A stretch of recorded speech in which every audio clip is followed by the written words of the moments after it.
Tugushimiye mwana w'Imana Yesu, tugushimiye mwuka wera waduhaye, turagushimiye mwuka uduhaye duhumeka. Uyu mugoroba tugiriye neza ku imbere y'ubwiza bwawe. Mwuka wera w'Imana avugana n'imitima yacu. Dawidi aravuga ngo kuko imparakazi yahagizwa no gushaka amazi mu migezi, ni ku mutima wanjye ukunyotewe, ni ku mutima wanjye ugushaka. Twasize ibyacu ngo tuze kukumva, vugana n'imitima yacu uyu mugoroba. Urakoze mwana w'Imana ko mwuka wera dushoboza, kuko dushobozwa byose nawe. Urakoze mu izina rya Yesu, amen. Haleluya, haleluya. Tuzamure ibiganza twese tuvuge haleluya. Ndi n'umunezero mwinshi cyane kubana namwe umunsi wa nyuma wo kuba mu Burundi. Ni byishimwe rikomeye cyane.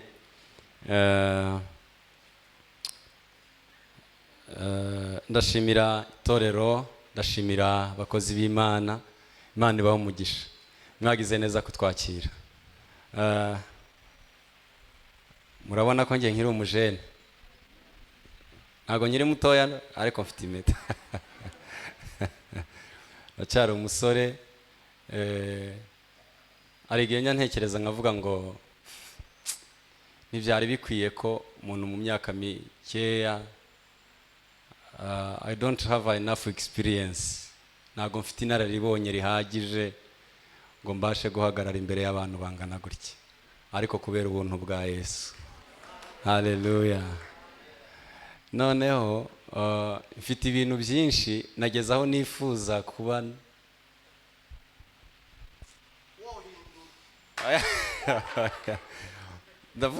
Ndabivuga mu mwanya mutoya bikunde biraza kugenda bite, ariko Imana izadukundira ikindi gihe, Imana izatanga umwanya tuzavugane umwanya uhagije, kuko sinzi Imana yampaye Burundi mu gihe ntazi. 2018 naje mu Burundi inshuro 8 mu mwaka umwe. Ndavuga birashoboka ko Imana hari icyo ishaka ku Burundi. Ndabishimira Imana. Mureke rero dukoresha ibyuya by'ubwonko twiga ijambo ry'Imana. Kuriya twarimo tuva ibyuya turimo turabyina, twongere dukoresha ubwonko dufidinga, tugaburira. Birakunda? Tuvuge cyane amina. Twongere kandi haleluya. Imana ihagurutsa Mose kuyobora ubwoko bwayo ngo baje i Kanani. Natangajwe n'ikintu gikomeye Imana yakoze. Ifata umwuka wayo ihereza Mose. Ubwoko bwinshi bwa Isiraheli, Imana ibona ko Mose atazayobora ubwoko wenyine. Iramubwira ngo jya mu ngando utore abagabo 70. Abagabo 70 bazagufasha kuyobora umurimo iyi ngando ubageze i Kanani. Aba nabo ndashaka kubuzuza umwuka. Ikintu kimwe gikomeye kijya kintangaza nuko Imana itabujuje umwuka wayo, Imana ibuzuza umwuka wa Mose. Kambisubiremo. Ni iyihe mpamvu Imana yujuje 70 umwuka wa Mose? Kuki Imana ntabwo stoke yayo yashizemo umwuka? Ibi ndabikunda, nzajya nkomeza mbisubiremo, kugira ngo uwo Imana yatanze kurongora hatazagira amacakubira azavuka. 70 bazabe bafite iyerekwa risa n'iriri muri Mose. Bibiliya iravuga ngo Imana ifata umwuka wari muri Mose ihereza 70 bari mu ngando bagira umwuka usa n'uwa Mose, kugira ngo hatabiki ijambo ryitwa division ryabyawe na vision, ngo habeho diversité de vision, nicyo cyitwa division. La diversité de vision, c'est ce qu'on appelle la division. Imana ntago yashakaga ko habaho la diversité de vision, yashakaga ko bakomeza kugira iyerekwa risa n'irya Mose. Iravuga ngo reka 70 nabo mbahereza umwuka uri muri Mose. Mose apfuye ntabwo Imana yigeze ihereza Yoshua undi mwuka. Bibiliya iravuga ngo yafashe umwuka wa Mose wari wapfuye ngo iwuhereza Yoshua. Kubera iyihe mpamvu? Kuko 70 bari mu ngando bari bafite umwuka wa Mose. Imana ijya guhereza Yoshua undi mwuka utandukanye na 70 bari kugira amayereko atandukanye. Twavuga amen. Tuvuge cyane haleluya. Uyu mugoroba ndababwira amahame menshi, ariko nashatse ko twiga ijambo rivuga ngo kuba umusemburo w'ububyutse. Umusemburo nuki mu Kirundi? Umwambiro. Umwambiro w'ububyutse. Umusemburo uzana ububyutse. Mukomeze mubifata iryo zina ntabashe gufata ry'ikirundi, ndakomeza mvuge iryo ngiryo. Umusemburo twebwe ni akantu gatoya bajya bashira mu bintu byinshi. Iyo umuntu ashaka gukora nk'amandazi ashiramo umusemburo kugira ngo abyimbe.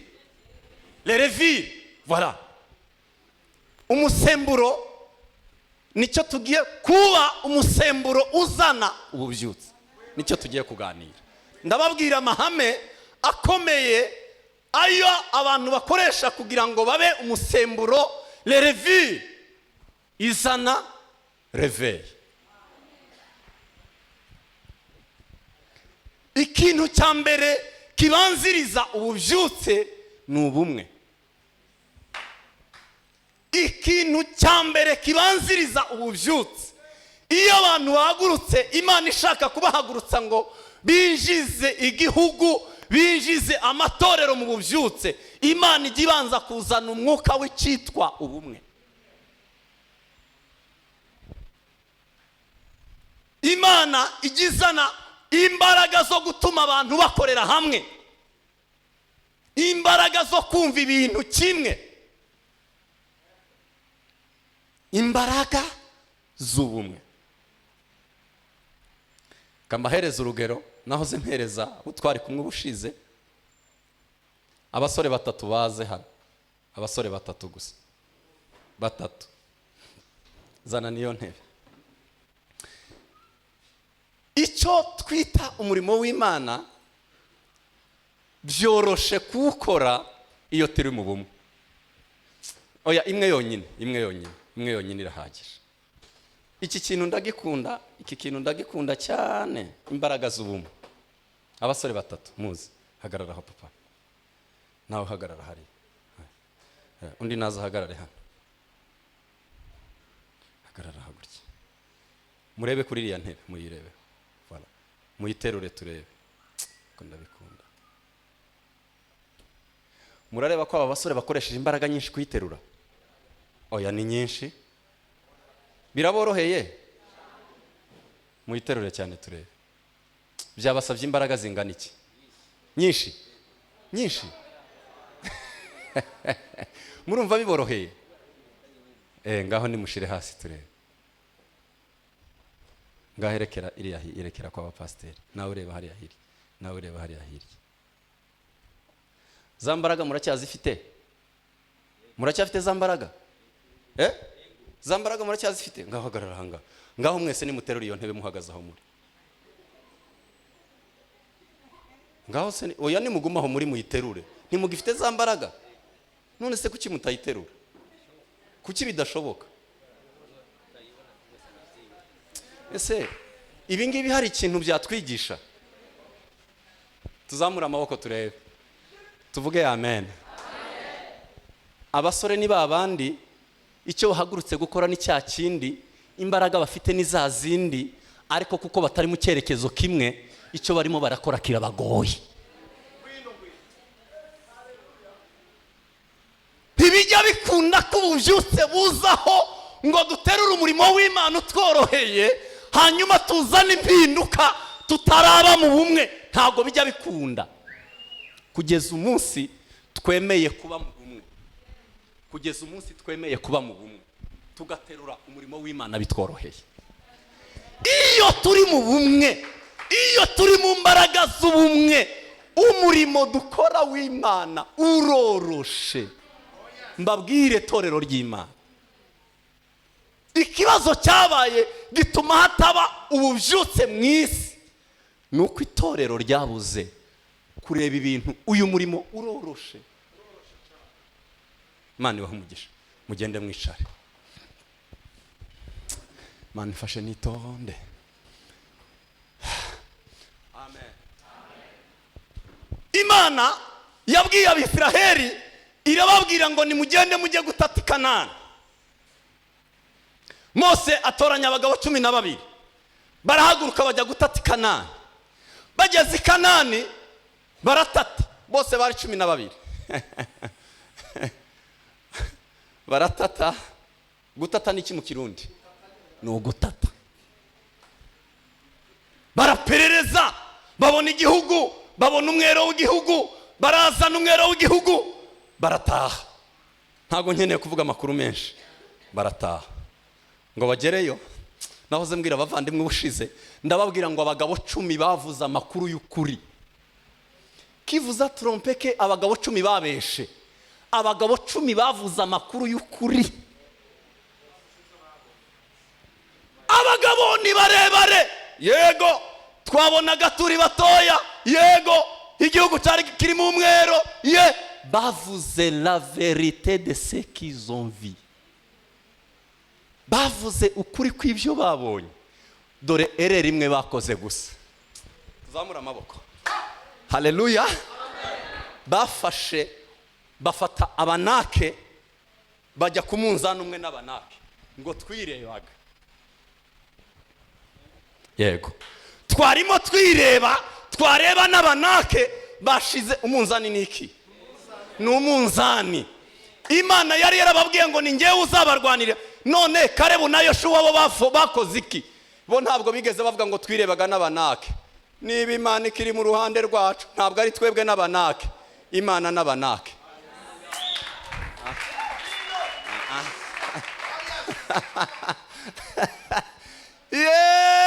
Ntabwo ari twebwe n'abanake. Ni Imana niba ikiri mu ruhande rwacu, niyo izarwana n'abanake. Mbabwire torero, uyu murimo iyo tugerageze kwishira ku munzani n'uyu murimo ntibijya bikunda. Kugeza aho wafatiye Imana yaguhamagaye ugashira ku munzani, ujye uvuga ngo niba nkiri kumwe nayo birakunda.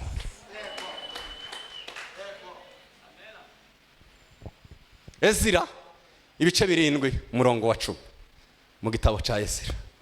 Umugabo nkunda cyane, umugabo nkunda cyane.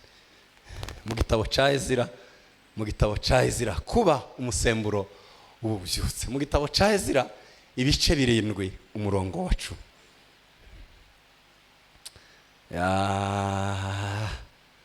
Mwumve. Alo.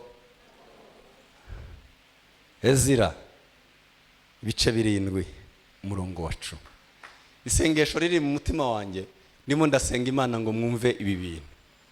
Turaza gusoma. Yesu ahamagara abigishwa be, izina rya mbere yabise umusemburo.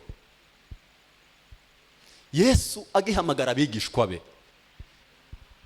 mu gice cya mbere cya Matayo haravuga amasekuruza ya Yesu.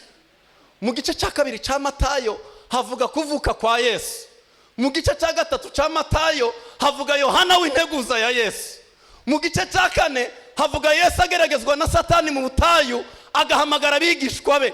Ngo ageze mu gice cya 5 ababwira bahiriwe, ahita bita izina. Arababwira ngo muri umunyu w'isi, muri umusemburo. Aya. Mweho gravity, muri umunyu w'isi. Iyo Bibiliya ivuga ngo muri umunyu w'isi, c'est une petite quantité qui influence une grande quantité. C'est ça la définition du sel. Umunyu ni iki? Iyo ukoze définition y'umunyu, petite quantité qui influence une grande quantité. Ntabwo ari cyo cyitwa umunyu. None Imana ihamagara abigishwa, uko yahamagaye abigishwa niko ihamagaye gravity. Irimo irababwira ngo muri umunyu w'isi. C'est-à-dire bivuze iki? biravuze ngo ntabwo bibasaba kuba muri benshi, ariko birabasaba kuba bari bakeya bibitsemo that saltiness. Birabasaba kuba muri bakeya ariko bibitsemo saltiness, bibitsemo uburyohe, hanyuma ubwo buryohe bubasha kuzana influence.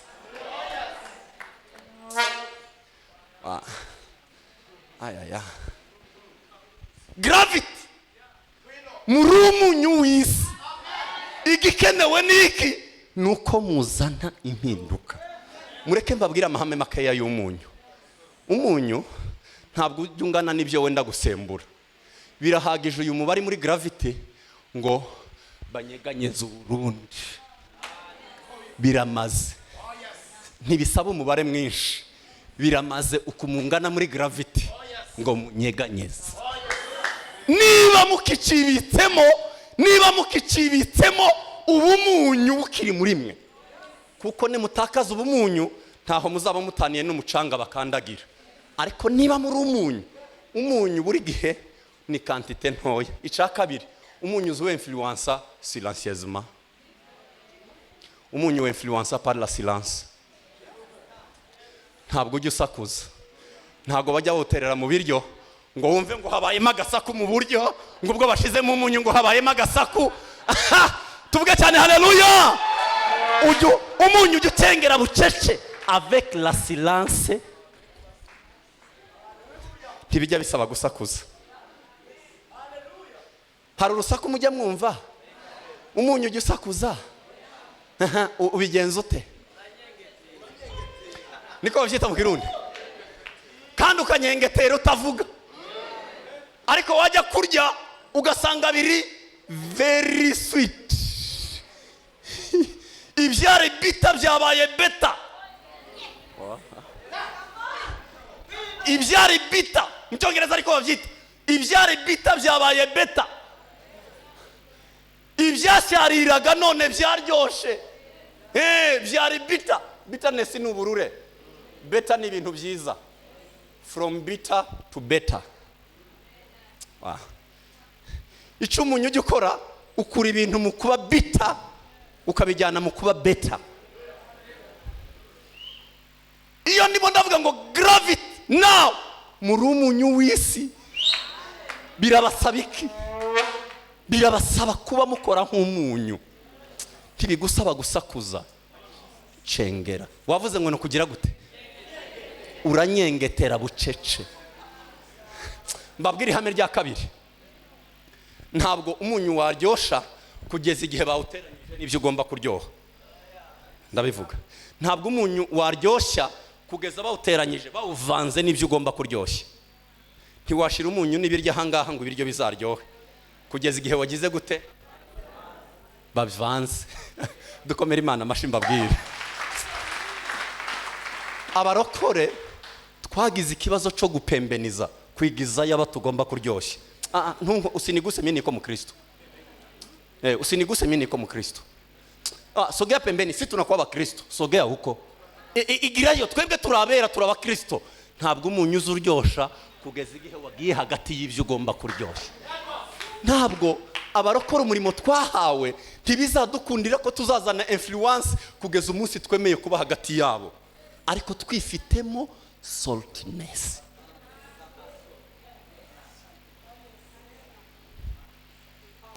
Biradusaba iki? Amahame. Kuba umusemburo uzana ububyutse. Twasomye harya muri Ezira. Reka dusome. Bibiliya iravuga ngo kuko yari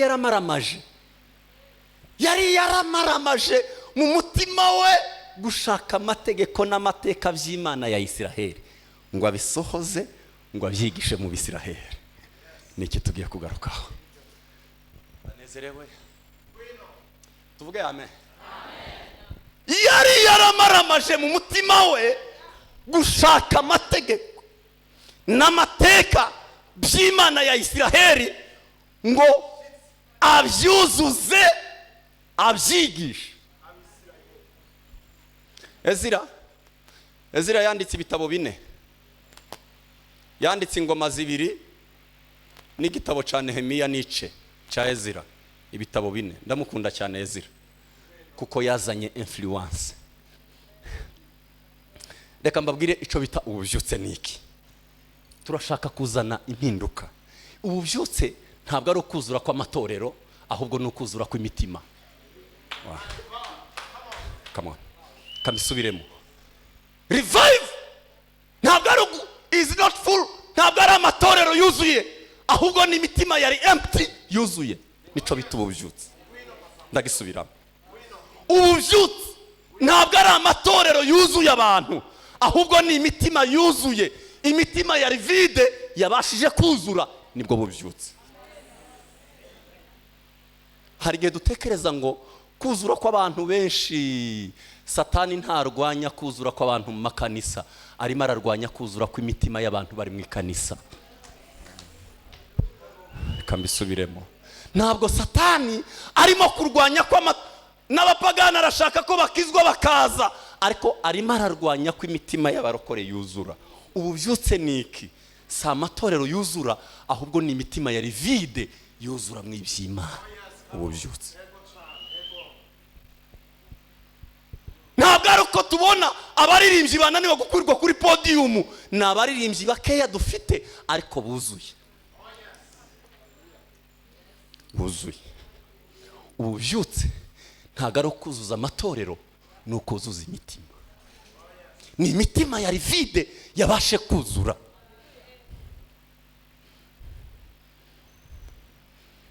Cya kabiri, ubuvyutse. Iyo bishitse rero njya mba mwarimu. Abo twabanye ibi byumweru 2 cyaraziraga kuza mu materaniro udafite aho wandika. Kuko nkunda barokore bandika. Nta buvyutse bushobora kuza hatabayeho gusenga.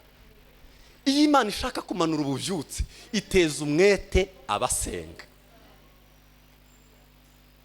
Iyo Imana ishaka ko habaho ubuvyutse, ijya imanura umwete mu bantu, ikabateza inyota nyinshi yo gusenga.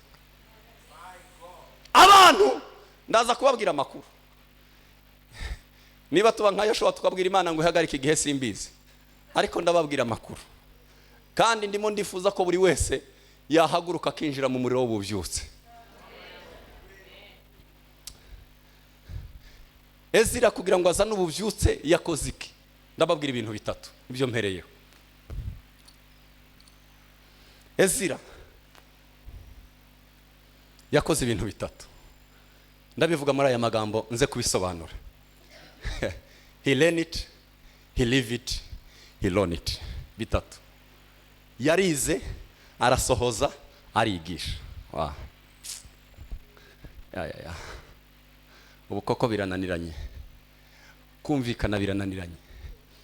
Yari yaramaramaje mu mutima gushaka amategeko n'amateka by'Imana ya Isiraheli. Yari yaramaramaje gushaka, nicyo cya mbere.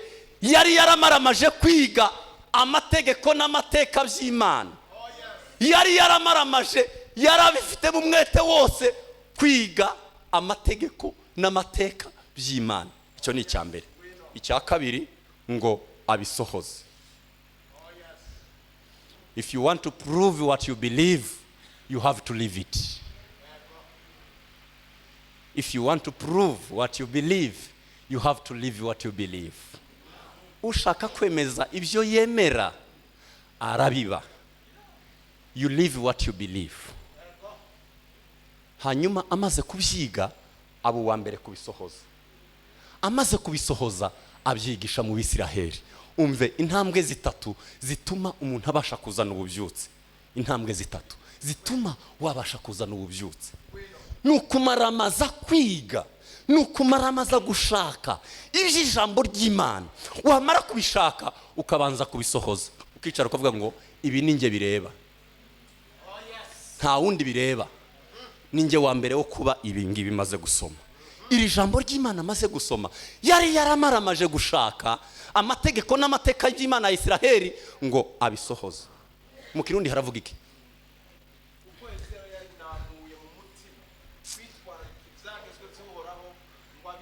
dore ijambo rya mbere ngiri.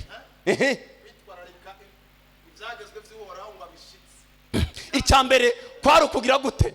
Yari namuye mu mutima, yari yaramaramaje, niko twebwe tujya tuvuga, yari yaramaramaje avec une grande détermination, yari yaramaramaje, ariko amaze kumaramaza kubishaka arabisohoza, biba ubuzima. Bimaze kuba ubuzima, aravuga ngo reka njye kubyigisha. Dore amahame 3. Niba dushaka kuba umusemburo, gravity uzana ububyutse, dushora imbaraga tumaramaze mu kwiga ijambo, ibyanditswe, hanyuma nitumara kubyiga tubicitegererezo, tuzajya tubaho bisa n'ibyanditswe.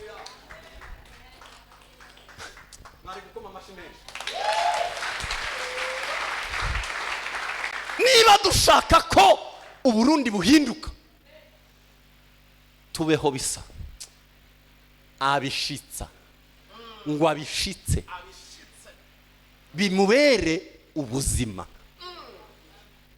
Mu cyongereza baravuga ngo ni learn it, ni ukubyiga, live it, ni ukubibaho, learn it, ni ukubyigisha. Bitatu. Ushaka kuzana ububyutse arabyiga, akababyo, akabyigisha. Wa kambisubiremo, reka mbisubiremo. Arabyiga, akabiba, akabyigisha. Mistake ibaho ni iyihe? Mistake erere ibaho ni iyihe? Ni ukwigisha ibyo utarabaho. Impamvu ibyo twigisha bidafata, impamvu indirimbo turirimba zidafata, ntibiratubera ubuzima, ariko byabereye ubuzima. Iyo byabaye ubuzima bwanjye, ntibinsaba kugenda nikoreye Bibiliya. Oya, ubuzima bwanjye burigisha. Ubuzima bwanjye ni Bibiliya. Nakuye inyuguti mu nyuguti mbigira ubuzima. Ntabwo zikiri inyuguti, zabaye ubuzima. Inyuguti nazikuye ku inyuguti, inyuguti nazihinduye ubuzima. Mbaho inyuguti, ngewe mbaho inyuguti. Kugenda kwanjye ni inyuguti, amagambo yanjye ni ibyanditswe. Yari yaramaramaje kubishaka, amaramaza kubisohoza, amaramaza kubyigisha. Ububyutse, gravity, muhagarare, muririra, mutakira Imana, mubwira Imana ngo turashaka ububyutse, turashaka Uburundi ko bubamo ububyutse. Ariko the process, urugendo rutugeza kuri ubwo bubyutse, ni ukubyiga, ni ukubabyo, ni ukubiba, ni ukubyigisha. Icyo ndakirenganya. Kankomeza icya kabiri, the impact of revival. Niki mvuze impact de la réveil. Iyo ububyutse bubaye habiki, iyo ububyutse buje niki kijya kiba, niki kizakubwira ko ububyutse bwaje. Asifiwe Yesu. Iyo ububyutse bwaje bujya busohora isi mu itorero.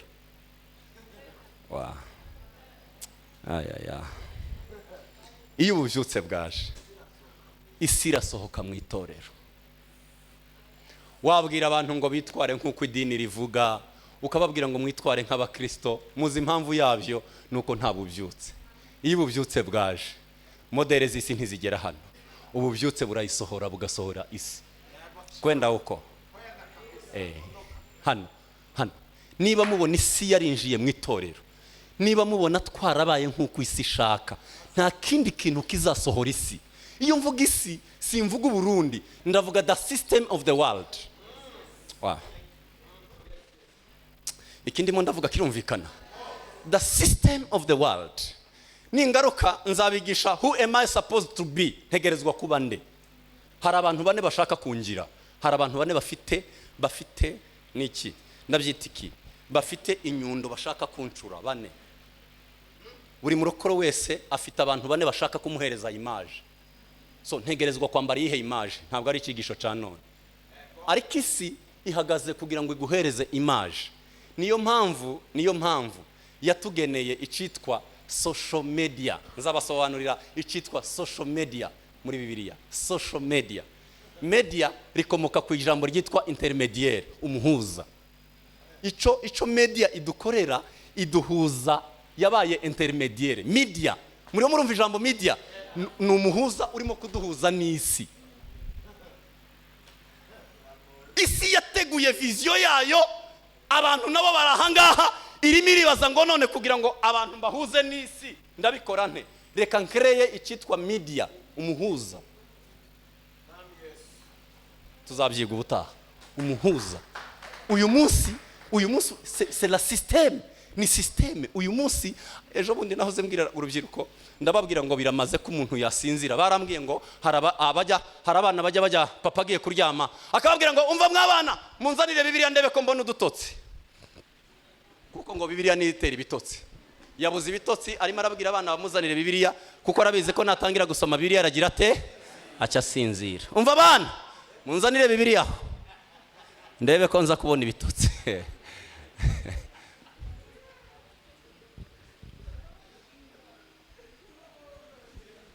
Biramaze. Njya mbabwira ngo biramaze. Ayisinzirane mu maboko. Biramaze. Psychologically, icyo umuntu yarebyeho bwa nyuma agiye gusinzira, iyo ubwonko bwicuye mu gitondo burakubwira ngo subira kuri cya kintu warebaga bwa nyuma ujya kuryama. Ya. Muzi impamvu tubyuka dukabakaba aho amatelefone yaraye? Muzi impamvu umuntu abyuka utarahumura amaso urimo urashaka aho telefone yaraye? Usinzira bwa nyuma niyo warebye. Uzafata iminsi 21 usoma Bibiliya, usinzire wasomye Bibiliya, biba habitude kubyuka mu gitondo ugasoma Bibiliya. Abantu ntibagishaka kubyumva, ariko turareba bwa nyuma muri telefone, bwabyuka mu gitondo ukabyuka n'ubundi urimo. Ese yaraye he? Utarahumura amaso yaraye he? Urajya kureba iki? Systeme y'isi iratuoblija. Alo, none bizagenda gute ngo ububyutse buze? Iyo nisi tuvuge cyane haleluya. Bizagenda bite ngo izo systeme zisohoke? Niki kizasohora izo systeme? Ni cyitwa revival. C'est la réveil. Ndababwira makuru. Iyo ndimo ndigisha ububyutse ndanezerwa. Tuzamura amaboko. Haleluya. Iyo ndimo ndigisha ububyutse nibwo bujya bufata izo systeme z'isi bugasohora mu itorero. Umuntu agasigara n'inyota imwe, inyota y'Imana. Ububyutse bujya bugusigira inyota y'Imana. Reka mbabwire iki ngiki gikomeye. Tuvuge amen. Tongere kandi haleluya. Muri systeme y'isi, iyo umuntu anyweye amazi ashira inyota. Yego? Iyo umuntu afite inyota y'amazi, ukabona amazi,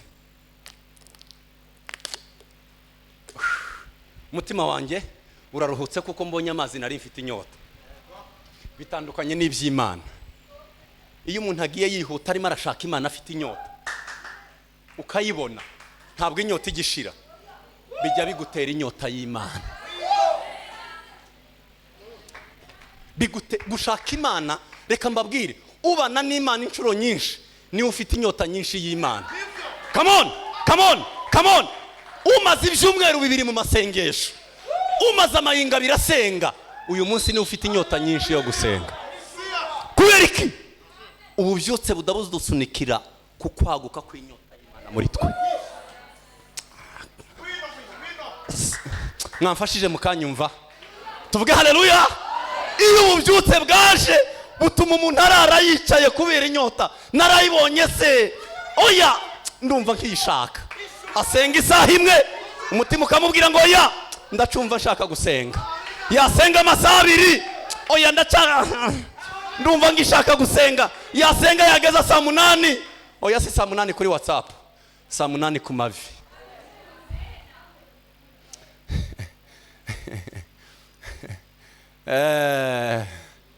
ibanga ryo gusenga ndaza kubigeraho. Ibanga ryo gusenga no gusenga mu ibanga. Ibanga ryo gusenga no gusenga. Umwarimu wo gusenga yitwa gusenga. Umwarimu ujya wigisha abantu gusenga bamwita gusenga. The impact of revival. Ububyutse bujya bukora ikintu cya kabiri, bujya bwinjiza itorero muri Great Commission. What Great Commission niki? Yesu yavuze ibintu bibiri bikomeye, inshingano iruta izindi n'itegeko riruta yandi. Itegeko riruta yandi niki mu Kirundi? Nuko nyine inshingano iruta izindi. Matayo 28:19 yababwiye iki? Arababwira ngo nuko nimuhaguruke mugende mujye mwisi muhindura abo mwisi kuba abigishwa. Ico bacita ngo ni Great Commission. Itorero ntirizinjira mu muhamagaro wa Yesu Kristo kugeza umunsi ububyutse bwamanutse. Ubushize nahoze mbabwira, muzi igihe cy'ububyutse. Igihe cy'ububyutse abantu bahagurukaga bakavuga ngo ni munsengere ngende nje gushaka bakizwa, ninshaka nzapfireyo. Mwuka w'ububyutse niwe ujya uhagurutsa abantu ukabajyana mu kuzuza Great Commission, gukora umurimo wa Yesu Kristo. Icya gatatu ndimo kwihuta, ububyutse nibwo bujya butuma umuntu arurirwa n'icyaha. Tuvuge amen. Ntabwo uzumva uburyohe bw'Imana kugeza umunsi waruriwe n'icyaha. Utararurirwa n'icyaha ntiyabasha kumva uburyohe bw'Imana. Ndabivuga manutse. Utararurirwa n'icyaha ntajya yumva uburyohe bw'Imana. Kugeza umunsi wumvishije ukurura kw'icyaha bikagukundira kumva uburyohe bw'Imana. Ariko umuntu utarumva uburure bw'icyaha ntajya aryoherwa n'Imana.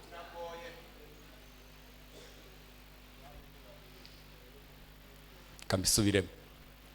Utararurirwa n'icyaha ntajya aryoherwa n'Imana. Imana ntizakuryohera kugeza umunsi wumvishije uburure bw'icyaha. Niki kijya gituma umuntu yumva uburure bw'icyaha? Ni ububyutse.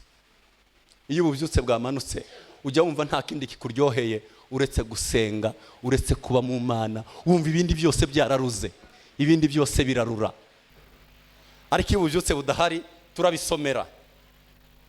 Naenda huku mupeshe narudia mimi niko muombaji, njewe ndo umuramyi kandi mvuye hehe? Aho mvuye ni Samuel.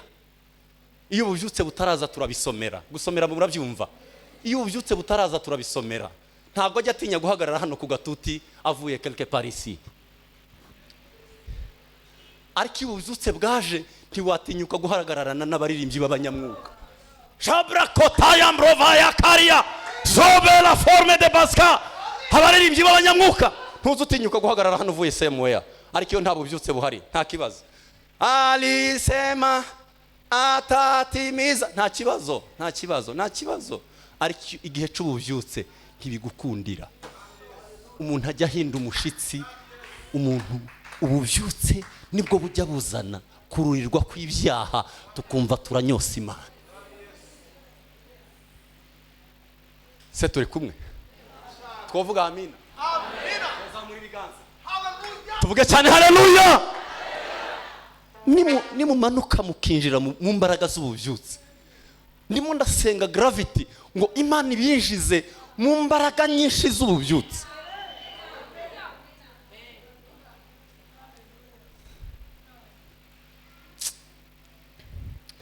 Kubera ibintu byinshi nshaka kubasigira, nshaka gutinda ku bintu bitoya.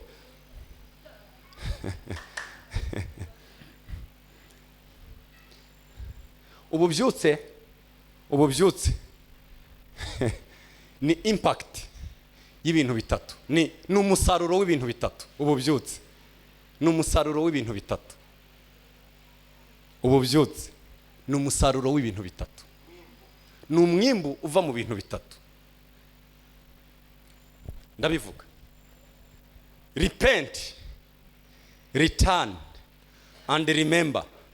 Umusaruro utangwa ni revival. Mwana we, mumfasha tuzamura amaboko. Haleluya.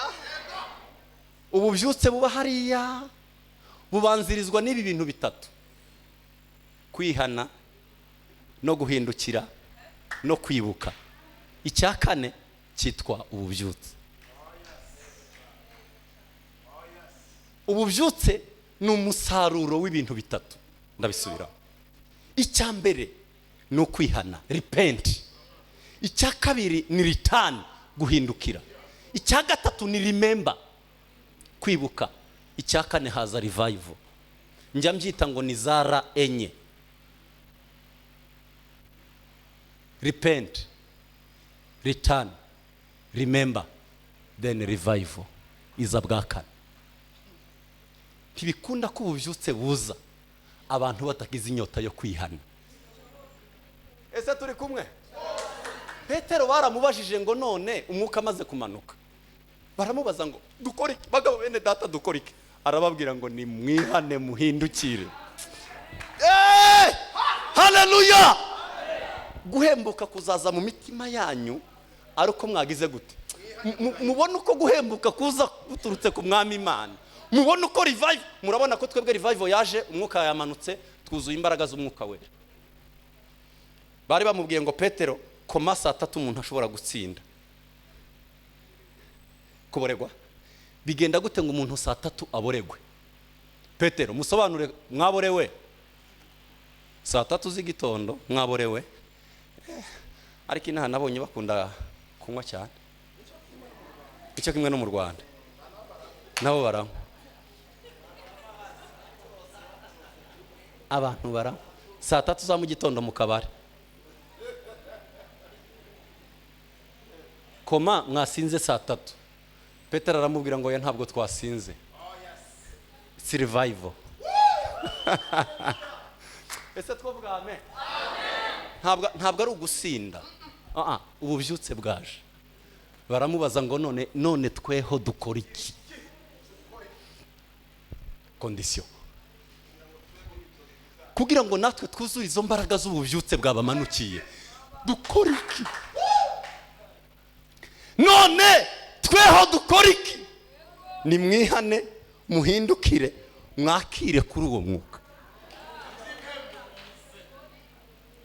Ibihe byo guhembuka, ibihe bya revival bizaza nubona abantu barimo baragira inyota yo kwihana, abantu bagahindukira.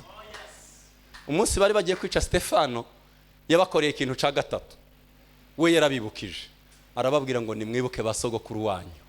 Ese murimo uzi ko Stefano bamwishe, bamuteye amabuye, arimo arabibutsa gusa. Ese muribuka basogokuruza banyu? Nico kintu cya gatatu kijya kizana ububyutse. Barimo bamwica, arimo arabakorera ikintu cya gatatu, remember, ibuka basogokuruza wanyu uko batumviraga Imana.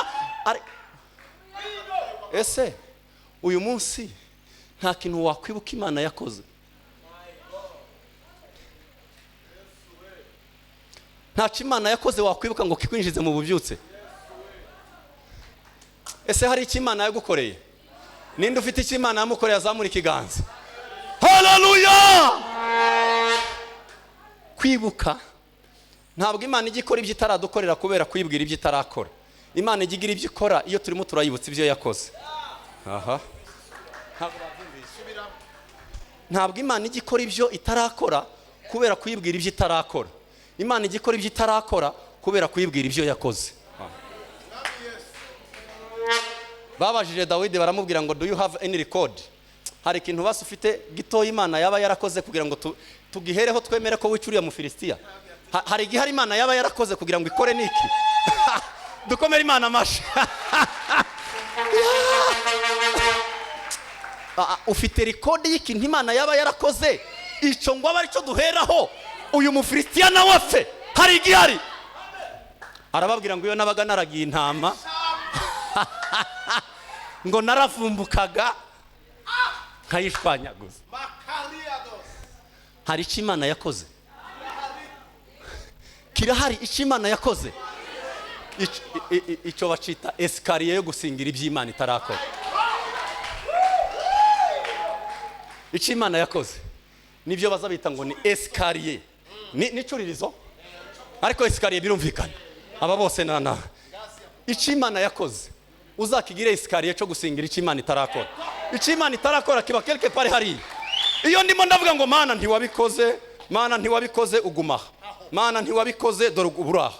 Mana ntiwabikoze, iyo ntangiye kuvuga ngo warabikoze. Mana we, Hari icyo wakoze, ndazamutse kuri esikariye. Mana hari icyo wakoze, nazamutse ku yindi. Hari icyo wakoze Mana, nibwo mba ngiye gusingira icyo itarakora.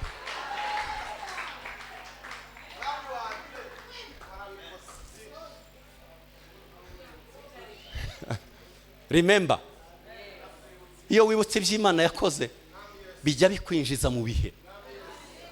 Tuzi bariyo migisha nonaha iyi Imana yakugabiye, uyibare tusige numwe, erega ni myinshi yo gutangaza. Niko tujya turirimba ngo uyibare ntusige, jubara, dore jubara byahereye ku kwihana. Iyo maze kwihana ngahindukira, namara guhindukira ngatangira kwibuka iby'Imana yakoze. Burya narindi mu bunebwe, ariko hari iby'Imana yakoze ngatangira kwibuka. Mana niki waragikoze, Mana niki waragikoze, ese Mana niki waragikoze, ese burya niki waragikoze. Ejo bundi nari mumbwira abavandimwe muri 2012 umudamu yarankanze ndikanga, kugeza n'ubu ndacikanze. Yego, umumama yarankanze ndikanga. Nari mu cyumba cy'amasengesho mazemo iminsi 2, twari tukiri mu butayu. Munda nambaraga ipantaro 32, ndi mu butayu. Murareba n'iyi ndeshyo yanjye ya metero 2, ansanga naniwe mfite inzara, ndimo gusenga munsi wa 2. Ndavuga Imana ishimwe kubw'uyu mumama. Arazaza n'umwana w'uruhinja w'amezi 3, umwana w'uruhinja w'amezi 3 abyaye. Aramuzana n'umukozi amushira hano. Noneho umutima urambwira ngo uyu mumama uze kumufasha gusenga afite ikibazo. Niko umutima wambwiye. Ndamubaza, mama kuzanye umwana arangana ate? Ngo afite amezi 3. Umaze amezi 3 ubyaye? Ati yego. Araza, ndavuga tubwaje gusenga, mbonye akabaraga, nari maze 2 ntarya. Turasenga, yaje nka 3:30. Turasenga 4, 5, 6, 7, tumaze kunanirwa. Yicara ku ruhande, namubwira mama, ngaho mbwira ikibazo ufite tugisengere, kuko ndabizi ntiwazana umwana w'amezi 3 mu mahombe mu cyumba cy'amasengesho udafite ikibazo. Ufite umutwaro kuremereye cyane, mbwira ikibazo ufite mama. Arambwira ngo musore nkubwire, umugabo wanjye nta kibazo dufitanye, ku kazi nta kibazo mfite, nari maze iminsi ntwite, none narabyaye, naje gushaka Imana.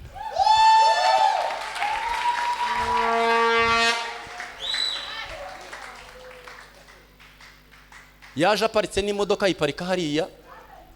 Arambwira ngo mu gitondo ndabyuka njya gukora, ndo umukozi wa Rwanda Revenue. Niki hano mu byitiki Oberi akora mu misoro. Mu gitondo ndabyuka, dore imodoka, ndabyuka njya mu kazi, nkumbuye kusabana n'Imana. Nari nkumbuye kurara imbere y'Imana. Ndamubwira ngo mama urankanze mama, avec 3 mois ubyaye ukumbuye kurara imbere y'Imana.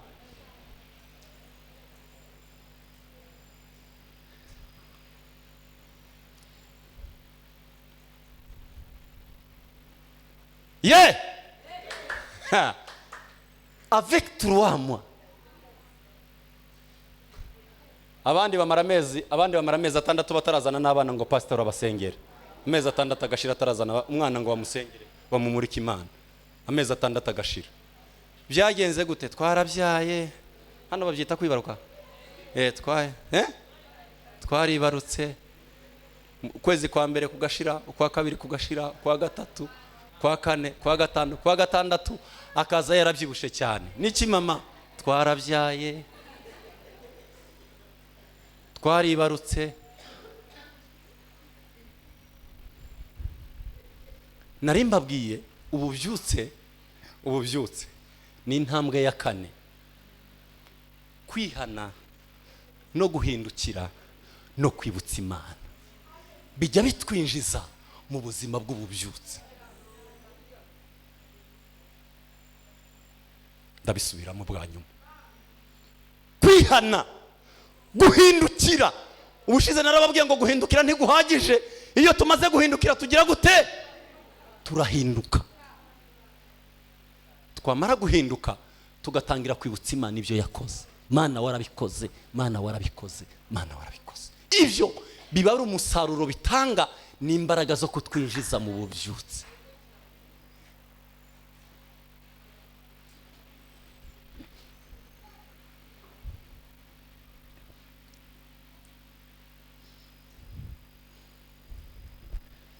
Iyo abantu bashaka kubaho ubuzima bw'ububyutse barangwa n'ibi bintu ko ari bitatu.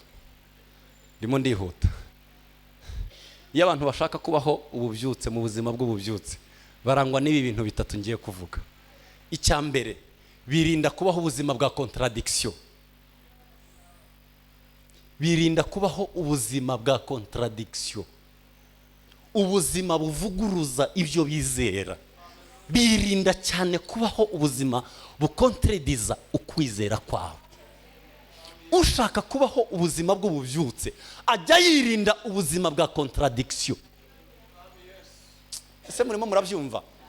Iyo abantu bashaka kubaho mu bubyutse ajya avuga ko atabaho ubuzima. Iyo usoma amateka y'ububyutse bwabaye, muzasoma amateka y'ububyutse bwo muri Wales mu 1904. Ububyutse bwo muri Wales, abapolisi n'abashinjacaha ni gute mu bita hano, n'abacamanza n'abapolisi mu muhanda bafunze ibiro byabo barataha. Muzi impamvu yari yabaye? Akazi kari kabuze. Abantu babaye mu bubyutse, amakosa mu muhanda arashira, imanza zirashira, polisi bafunga biro, abacamanza bafunga biro, barataha iwabo. Kubera iki? Abantu bari binjiye mu bubyutse nyabwo. Muzasome muri Wales, ububyutse bwa Wales. Bije mu bubyutse aho igihugu cyose cyabaye mu gihe amakosa ashira.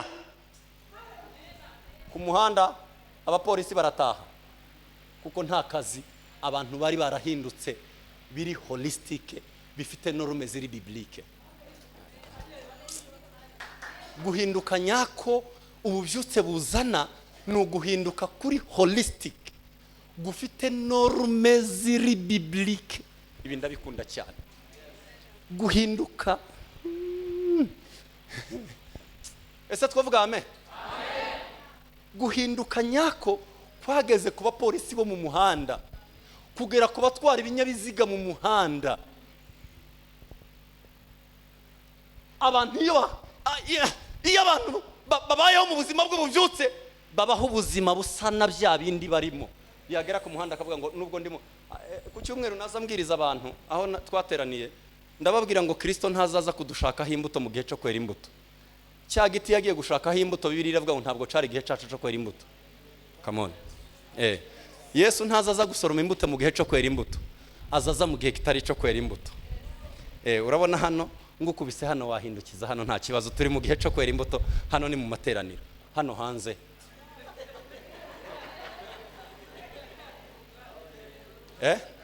Iyo tugeze hano hanze biba bimeze bite?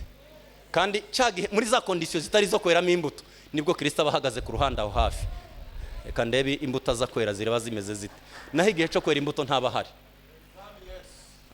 Ntago mwabyumvise.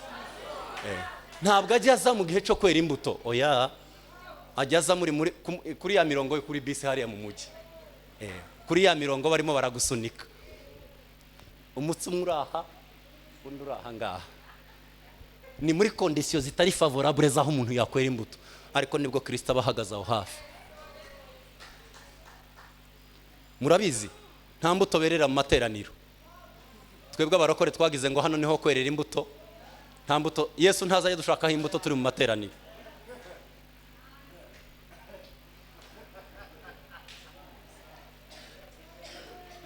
Uzabaririmbyi kwako wakuabudiwa wakuheshimiwa ni wewe, ugahumiriza.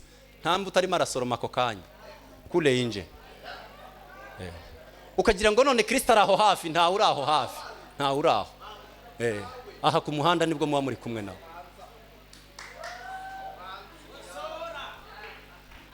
Koza muri biganza twavuga cyane haleluya. Abaririmbyi nyakunda kubabwira ngo abakristo turabavunjayi. Abavunjayi ni abake? Abakristo turabavunjayi. Iyo umuririmbyi afashe microphone hano, ntabwo twebwe tujya tumubona na microphone, tujya tumureba ku muhanda. Hanyuma tukavuga ngo uriya mukobwa si wa wundi nabonye muri Gravity, nimba abona ku muhanda nzajya mvuga ngo uriya si wa wundi nabonanye microphone kandi ubwo uri ku muhanda. Hanyuma iyo uri hano ku rusengero, image mba mfite yawe ni ku muhanda, mba mvuga ngo uriya si wa wundi nabonye ku muhanda.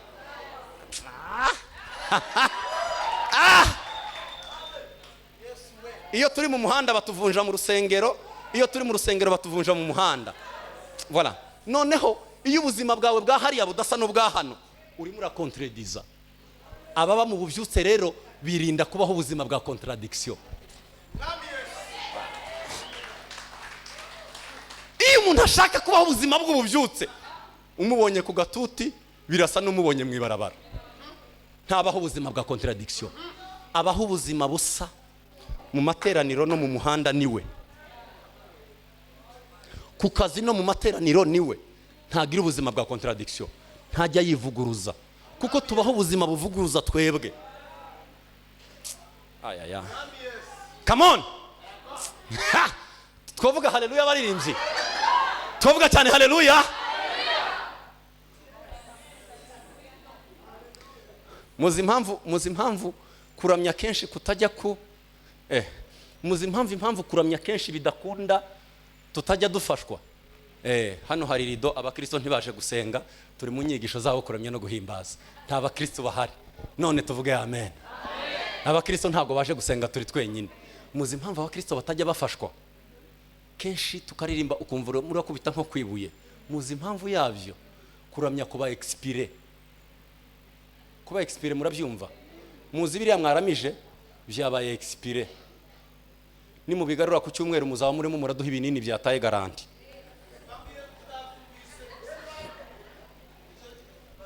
Ni mu bigarura ku cyumweru muzaba murimo muraduha ibinini byataye garanti, turarwara. Kuko Imana ihora yiteguye kuramya gusa n'umunsi. Come on. Imana ihora yiteguye kuramya gusa n'ubwiza ifite ako kanya. Imana ihora yiteguye ko tuyiramya mu bwiza busa n'ubwayo ubwo. Tweho tukaba dufite mu mitwe ko ku cyumweru twaramije neza, tuzongera kugarura bya bindi byo ku cyumweru. Urimo uratuzanira seki ya été expiré. Kandi Imana kirakubwira ngo mfite kuguhereza umwuka usa n'ubwiza mfite now.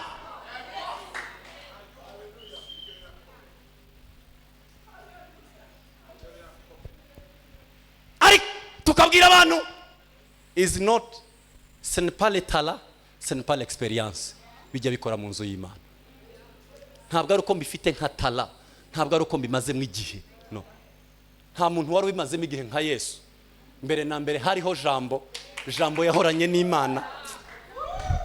Nta wari ubimazemo igihe nka Yesu, ariko ntibyamukundiye ngo akoreshe experience ngo avuge ngo ubwo naremye ijuru. Yirirwaga akora ibitangaza, ku mugoroba akazamuka umusozi akaja gushaka imbaraga z'umunsi.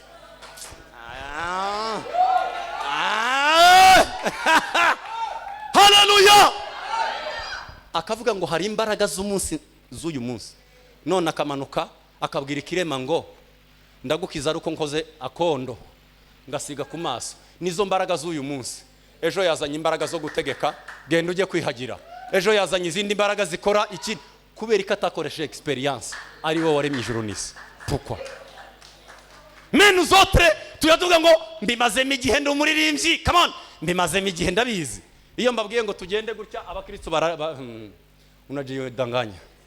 Ce n'est pas par expérience. Imana yiteguye kumanura umwuka usa n'umunsi.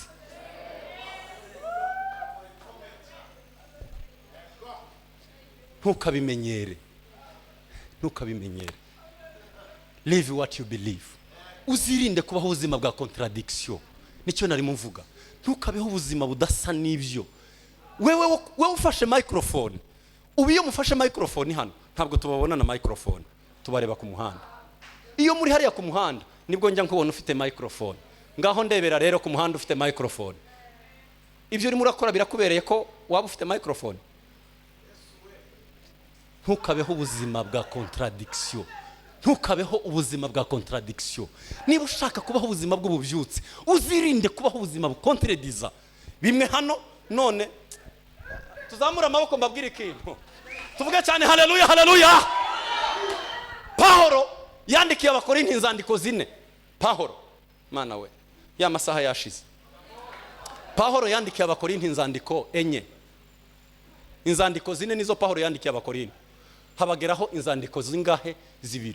Izindi 2 zaratakaye ntibazi yo zagiye. Yabandikiye inzandiko 4. Pawulo abakorinto bamwandikira barimo baramubwira ngo ibyo bintu uzo twandikira biragoye, nawe ntiwabishobora. Yarabandikiye amagambo akakaye. Baramubwira ngo Pawulo arabandikira mu rwandiko rwa 4. Tuvuge cyane haleluya. Arababwira ngo uko ibyo ngibyo biri mu nzandiko niwe Pawulo ndamutse mbanye namwe nuko ndi mukandoye muri gereza. Naya yego ntibabyumvise. Arababwira ngo ibyo mbandikira mu nyuguti nibwo buzima bwanjye ndamutse mbanye namwe. Ikibazo gusa nuko ndi muri gereza, ntabwo mbasha kubana namwe, ariko ayo magambo yanjye yo mu nzandiko nibwo buzima bwanjye ndamutse mbanye namwe.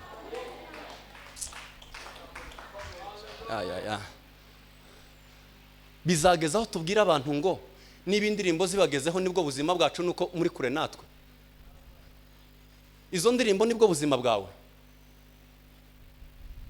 Ubuzima twirinde kubaho ubuzima bwa contradiction kugira ngo tubeho mu buzima bw'ububyutse.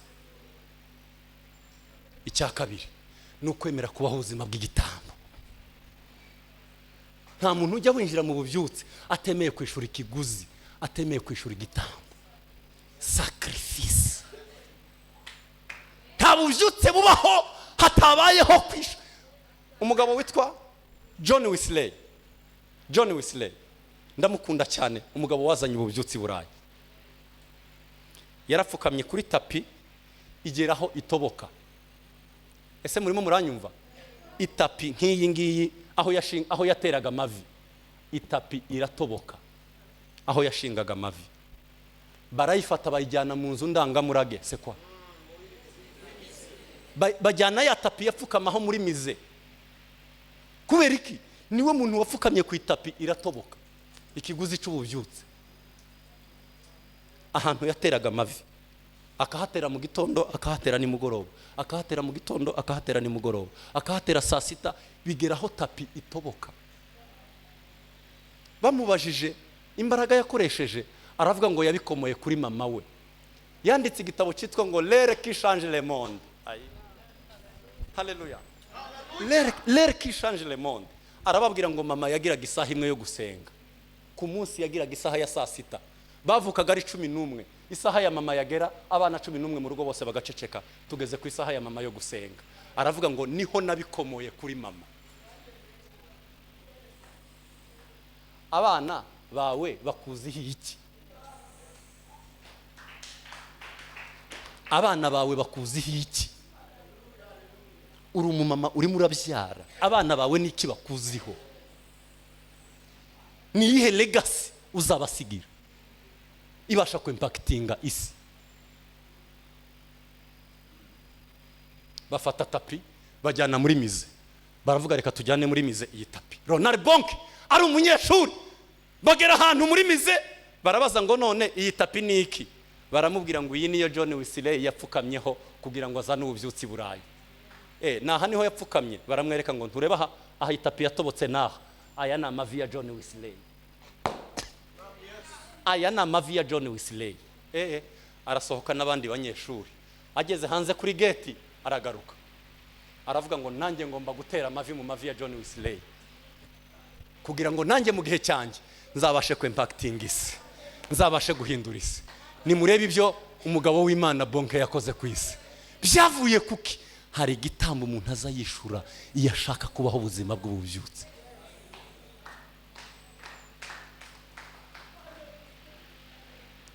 Ntabwo tuzaryama iminsi yose ngo muri Gravity ngo tuzane ububyutse. Ntibikunda.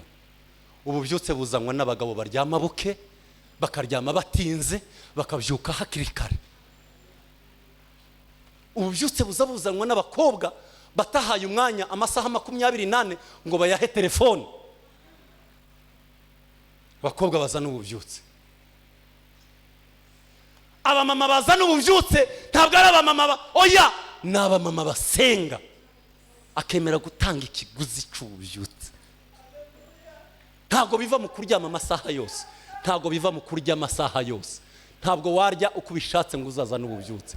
Birasaba kwiyiriza inshuro nyinshi, birasaba gusinzira inshuro nkeya, birasaba kurya inshuro nkeya, birasaba kuvuga gakeya, biragusaba hari ikiguzi bigusaba kugira ngo uzane ububyutse. Birasaba ikiguzi, biragusaba gravity, biradusaba ikiguzi. Turashaka impact, turashaka kuzana impinduka mu Burundi, turashaka ko ububyutse buzahera iyi ngiyi centre de réveil muri gravity. Turabishaka, twemere kwishura ikiguzi. Abasore bari tayari kwishura ikiguzi. Uwabaza hano mu Burundi hose amatorero barakubwira ngo rwose dukeneye ububyutse, rwose turabishaka. Who are ready to pay the cost? Ninde witeguye gutanga ikiguzi? Nico cabaye ikibazo, kuko tout le monde turashaka réveil, ariko nibangahe biteguye gutanga ikiguzi? Ko kugira ngo ububyutse buze busaba ikiguzi. Who is ready? Ninde uri tayari?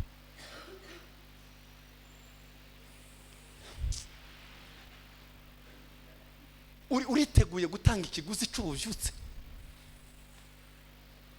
Ryama gake, rya gake, va mu rusaku rw'isi, wegera Imana, usenge ububyutse.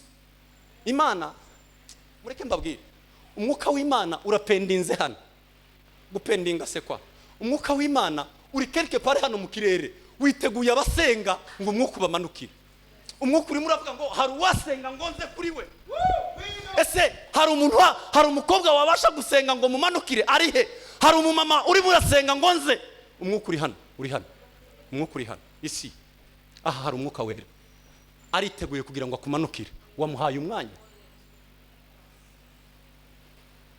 watanze uwo mwanya, and you become what you give your time. Umuntu abico yahaye umwanya we, umuntu aba igisa nico yahaye umwanya we. Niki wahaye umwanya wawe? Niki nahaye umwanya wanjye? Imana ko yiteguye umwuka, yaravuze ngo mu gihe cy'imperuka nzasuka umwuka wanjye. Ariko ni bande biteguye gusukwaho uwo mwuka? Umwuka w'Imana, umwuka w'ububyutse bw'impacting isi.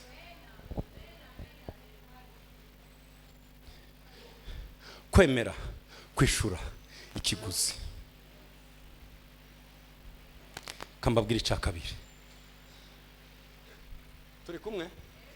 Ngiye gusoza, hanyuma dusenga Imana. Ngiye gusoza tubwire Imana ngo dukeneye ububyutse buhereye muri wowe. Umumama w'umunyabwenge yaravuze ngo umuntu akoze isuku, umuntu wese aramutse akoze isuku imbere y'urugo rwe, ngo isi yagira isuku. Buri muntu wese aramutse akubuye imbere y'urugo rwe, isi yose yagira isuku. Ububyutse ntabwo ari ubwa gravity, n'ubwawe. Ntabwo ari ubwa gravity, ububyutse ni wowe. Umuntu aramutse abyutse iwe mu rugo, biroroshe ko muri gravity haba mu bubyutse. Genda ubanza uzana ububyutse wawe mu rugo. Genda uzana ububyutse wawe mu rugo, wegeranya abo mu rugo iwawe, ubabwire ngo nimuze dusenge, nimuze dusenge kugira ngo ububyutse buze. Nje nkababwira ngo biramutse bikunze tukaza buri muryango wose ufite ububyutse wabo, mutekereza ko amateraniro hano iwacu yaba ameze ate?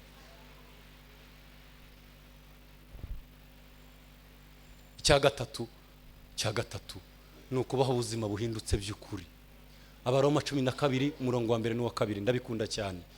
Ushaka kubaho ubuzima bw'ububyutse abaho ubuzima buhindutse by'ukuri. Mureke dusenga Imana. Hari intege nke umuntu yiyumvamo. Ndababwiza ukuri, twese dukeneye ko ububyutse buza. Hari intege nkeya. Ejo nibwo narimo mbabwira imbaraga z'icyaha zimeze nka force pesantère. Force pesantère niki harya? Niko nyine nuko. Kubera iki ibiri idafata hano hejuru? Kubera iki idafata hano hejuru? Kuki ibiri idafata hano hejuru? Kubera iki idafata hano hejuru Bibiliya? No kubera iremereye. Ni imbaraga ziba hasi zikuru. Hano hasi haba imbaraga zikuru. iyo dushatse kuzamuka mu mbaraga z'umwuka, imbaraga z'icyaha zijya zitumanura. Hano haba imbaraga zitumanura, ariko iyo twasenze Imana tugira imbaraga zidupushinga up.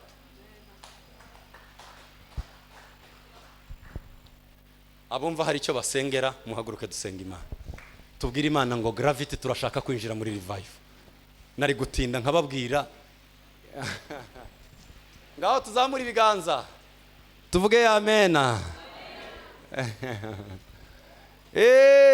Haleluya, tongeye haleluya. Ibyo dushaka byahishwe mu byo dushakwaho. Niba kubwira ngo hari ibyo ushaka, uzabanza ubaza Imana icyo ushakwaho, kadusenga Imana. Iri ni itorero ryawe Kristo mwana w'Imana. Uyu mugoroba turasenze Imana, turifuza kuba mu buzima bw'ububyutse, ariko imbaraga tuzishobozwa nawe, imbaraga tuzihabwa nawe. Uduha imbaraga, uduha imbaraga Yesu mwana w'Imana. Imbaraga, gravity, turasenze imbaraga z'Imana, imbaraga z'Imana, imbaraga z'Imana, imbaraga z'Imana, imbaraga z'Imana, imbaraga zigera mu miryango, imbaraga zigera mu basore, imbaraga zigera mu bakobwa n'abahungu, imbaraga zigera mu bamama n'abapapa, imbaraga z'Imana. Hagurutse itorero ryawe, hagurutse itorero ryawe, hagurutse itorero ryawe.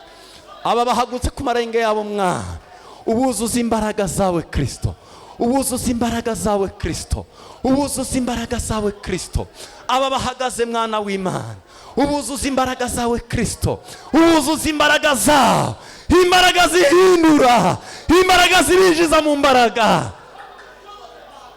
Cyubahiro ni cyawe mwana w'Imana, ni wowe duhimbaza, ni wowe duha imbaraga zidushoboza. Udushoboze kuko ari wowe Mana yacu. Urakoze, turagukomeye amashyi menshi mu izina rya Yesu, amen.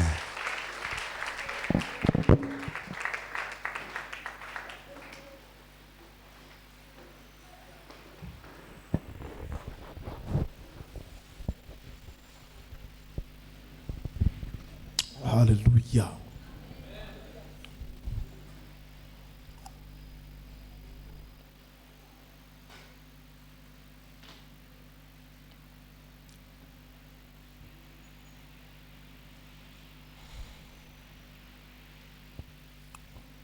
Ibintu biraremereye, numva ata amajambo ndabifitiye.